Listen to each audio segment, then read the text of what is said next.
ইসকনকে নিষিদ্ধের দাবিতে এবার রাজপথে সরব হেফাজতে ইসলাম। জুমার নামাজের পর বাইতুল মুকাররম মসজিদের সামনে সমাবেশে ঘোষণা দেয় দাবি আদায়ে প্রয়োজনে ফের শাপলা চত্বরে যাবে তারা। বিক্ষোভে উত্তাল ছিল বন্দরনগরী চট্টগ্রামও। ক্ষোভ বিক্ষোভের জোয়ারে দেয়া হয় 7 দিনের আলটিমেটাম।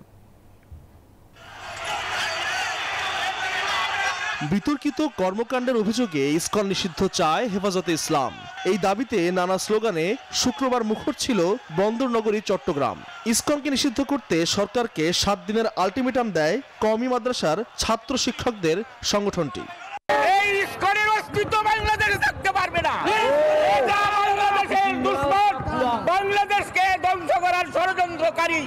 এদেরকে নিষিদ্ধ না করলে বাংলাদেশকে অস্থিতিশীল করে তুলবে।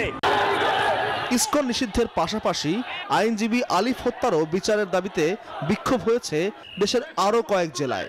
যদি ছাত্রলীগ নিষিদ্ধ হতে পারে, আওয়ামী লীগের সঙ্গী এই দেশের জঙ্গি, ইসকন নিষিদ্ধ না হলে সেটা মেনে নেওয়া হবে না।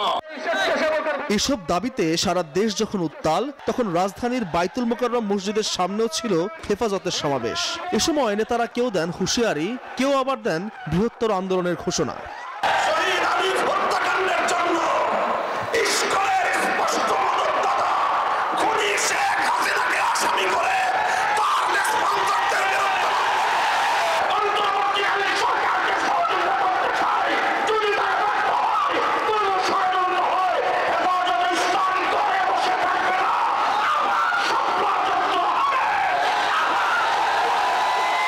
হেফাজত নেতাদের অভিযোগ, চিন্ময় কৃষ্ণ দাসকে ব্যবহার করে পতিত হাসিনা ও দোসররা দেশে অস্থিরতা সৃষ্টি করতে চায়।